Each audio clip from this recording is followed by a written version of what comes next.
A very warm welcome to all my dear students of class 8th.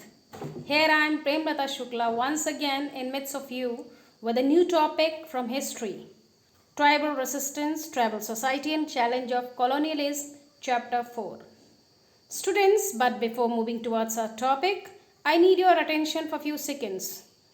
Yes, don't forget to subscribe our channel and press the bell icon for further notifications. If you like my video, like it and share it among your friends. Now let's start our chapter with contents. And here are the contents.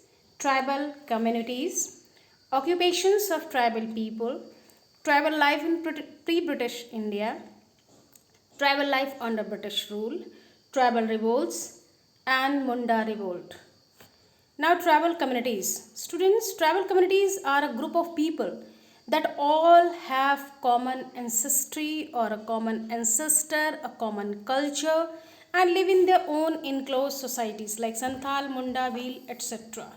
Apart of that, I would like to include something more. Basically, you might have heard like these people, tribal people in India called Adivasis, who live and work together in a shared geographical area, or we can say a group of people which mainly live in a forest region and survive by hunting, gathering and shifting cultivation. They have their own culture, religious beliefs and traditions which are completely different from mainstream practices. They didn't follow the social rules and rituals. Even they had their own rules and rituals. There are many tribal people live in different corners of India like Gond, Bhil, Santhal, Munda, Garo, Khasi, etc. Among all students, Bhil is the most populous or biggest tribe in India. Now, occupations of tribal people. Students, tribal people are practicing number of occupations like herding, hunting, gathering, shifting cultivation, settled cultivation and trading. Herding, I have given some name like Gujar, Bakarwals, Gaddis are some herders of northern and northwestern India. Basically, these are the herders who reared mainly sheep as well as goats. Sometimes they herd camels also. Now, hunting and gathering. Some tribes lived by hunting, fishing, collecting forest products, practicing shifting cultivation. According to an official report from 1830, the Bagas of central India were one such tribe. Now, many tribes practiced shifting cultivation. Let me confirm what is shifting cultivation. Students, in shifting cultivation, vegetation is worn down to clear plots of land in the forest. Usually, they furrowed the soil with the help of hoe rather than a plow and scattered seeds on it. After harvesting the crop, they shifted to another part of the forest. Now trading. These people often traded handmade goods and forest produce also. Like beggars, one of the tribe, they sold baskets and some products of forest areas like honey. Now student, our next topic, that is tribal life under British rule. Students, in pre-British India means before entering Britishers in India, the condition of tribal people were really good in comparison of the life which they had during the Britishers' time. In pre-British India, they usually inhabited the infertile hilly and forested region, survived hunting, gathering and basically they were animal herders also. They some practiced primitive cultivation that we have already discussed about shifting cultivation. And these societies had their own social divisions and followed their own laws. Now, Tribal life under British rule means what was the drastic change? What the changed was seen during Britishers' time? Obviously, first of all, tribal chiefs lost the power. Means, as the British's colonial rule expanded, many tribal areas came under their influence. They entered the tribal areas in a large numbers and started to create various problems for them. Number one, loss of power means in pre-British period, the tribal chiefs had the power to frame laws for managing their tribes, land and forest. But after entering the Britishers, the chief lost their tradition forest rights.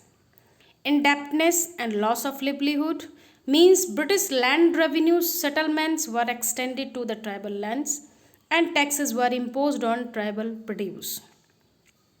The need for cash to make payments forced the tribal people to turn to the moneylender for loans at high rates of interest.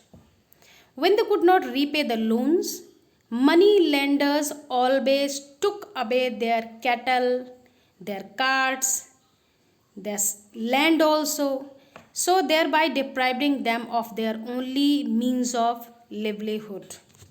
Now, operations of forest tribe during or by the mid 19th century, the British took over huge tracts of forest as they needed large supplies of timber for shipbuilding and for making sleepers for railway tracks.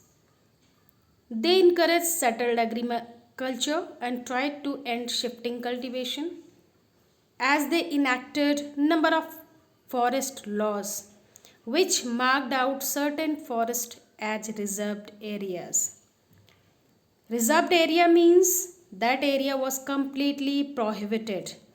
Means tribal people or the local people cannot enter without seeking permission or without permission. Now shifting cultivation also banned. Britishers used them as cheap labor for various tasks and sometimes tribals carried forest produce to the market were also exploited by petty British officials who took away their produce without paying. Even in Chota Nagpur, we talk about like the tribal people who were recruited in large numbers to extract coal from the mines of the region. Even those laborers, those tribal people who worked as a labor, they were paid very low wages and had to work under miserable conditions. And this all the condition led revolts against Britishers. Now tribal people faced oppressions throughout the throughout the British rule. Some tribes rose in revolt and some others started to took to robbery and some tribals migrated to some other regions. That time tribal revolts led to unequal confrontations, means unequal conflicts between British troops armed with guns and the tribal rebels armed with bows and arrows, axes and spears. And in many regions of India that time, many those who revolted were against the Britishers.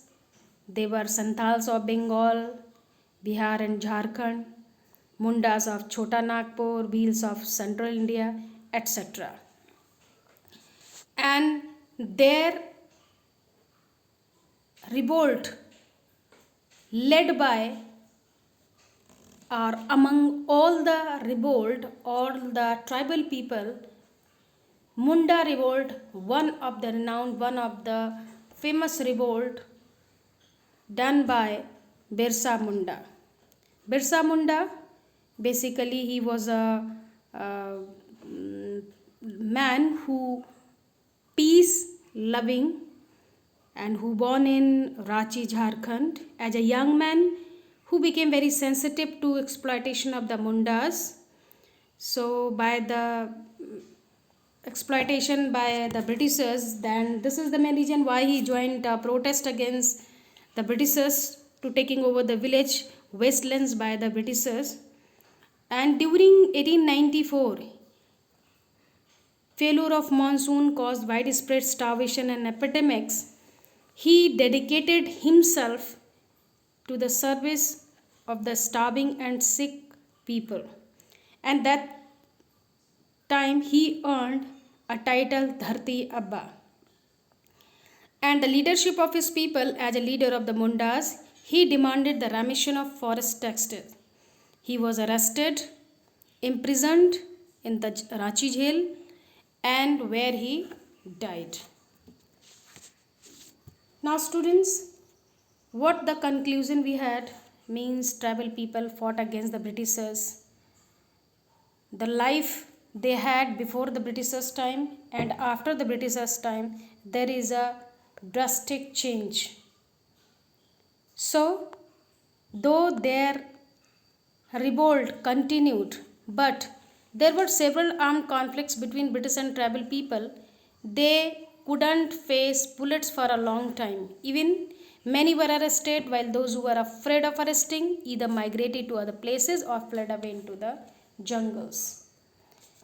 Now, let's move towards our revision.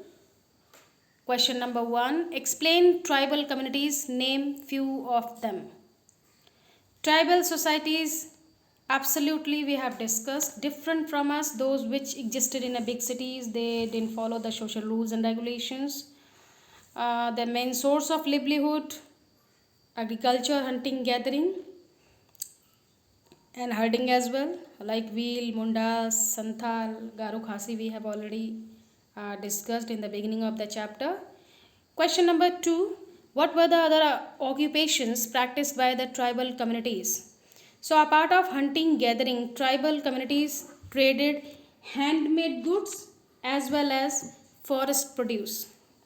Third one, what was shifting cultivation? Students, shifting cultivation means slash and burn. Means a plot of land is cleared by burning down the vegetation, scattered seed on it, and after harvesting the crop they shifted to another part of the forest.